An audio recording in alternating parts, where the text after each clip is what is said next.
Okay, I'm gonna start out with my phone. About half an hour ago, something like that. My phone, the display wouldn't come up. Kept playing around with it. I've got another phone. I'm gonna get to that in a second. I'd looked for it and I couldn't find it. I think I could just swap the SIM card in there because it initially wouldn't charge, and then later I was able to charge it up. But I'd already bought this phone. I just kind of stuck with this phone because I had everything all set up in there. I said I need to look for it. I hit the button long enough to for the phone to do a reset, and it came on. Looks like it's going to work okay now, so I'm not quite sure what was going on with it. I want to start out with that world leader meeting we're having up in Canada. One person I didn't realize is there is Ursula von der Leyen. She's like president of the European Union. Listen to her. She's real sharp. She's a real sharp chick. I refer to her. I think she's about a year older than me. She's got like about 8 or 10 kids because I looked her up on, including a husband. I looked her up on, I think it was Wikipedia one time. Anyway, okay, I covered Ursula von der Leyen. We'll talk Nigella. I think her name is Laura, but she talked about food poisoning. Now, I got food poisoning once, and I was sick for about 24 hours, but I don't think it was a restaurant. It was a Taco Bell. Now I used to go in there and flirt with the counter girls. I was probably in my mid-20s then. I was a lot younger then. I'd go in there and flirt with her, and the girlfriend I had at that time, I think she got super jealous, and I think she put something in some of my food, so I'd get sick. So I probably wouldn't go in Taco Bell again. I didn't go to Taco Bell for a couple of years after that, but I don't think it was a restaurant. I think that was because that chick was an evil woman. She would do stuff like that. I want nothing to do with her. Anyway, let's see. What else have I got here? Okay, on the Waltons. Now, I watched it as a kid and as a young adult because that show ran for about 9 years. A lot of other child actresses grew up on the show. Now, the chick that played Mary Ellen Walton, she's Judy Norton. She's got a YouTube channel under that name. She was Mary Ellen Walton on the Mary Ellen Walton on the Waltons, and she played, she played another part in a soap opera that apparently ran for many, many years, like General Hospital or Days of Our Lives or one like that. Now, I never did watch that, so I didn't really watch her. But on this particular episode of the Waltons, she was taking her entrance exam to be a nurse, and they were asking her on an exam, they were asking her questions on math and science and stuff like that, and she really hadn't studied that. And she was asking, where do you use math and science and chemistry, in nursing? What you do need to know, a lot of jobs you do need to have some basic science and math and chemistry stuff. You have some basic knowledge of it.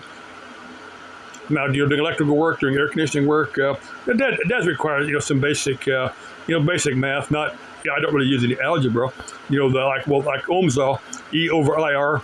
E is electromotive force, I is current, R is resistance. There's some basic formulas for figuring different for figuring what's going to get in a different circuit. If you got so many ohms, circuit, and you got so many volts, what the current will be. There's some easy way. You don't have to know that because you can go back to charts, but it's a little bit handier to know all that. Air conditioning work, I did. I've used some math, some science. There is a little bit involved there. Again, you don't need to know all that, but it helps if you do know a little bit. Now, none of my customers have ever asked me to write out a proof. I don't remember what branch of math asked you to provide a proof, but God, I hated doing that. I hated writing out proofs. That's where you. I can't think of the reason why you write up proofs, but it's anyway. I'm asking any of you: have you used any of the math, science, chemistry that you learned in high school in any of your occupations? I'm just curious about that. Let's see. I covered food poisoning. I covered VQuiva. Yeah, that's VQuiva is that Indian-run casino just south of Phoenix.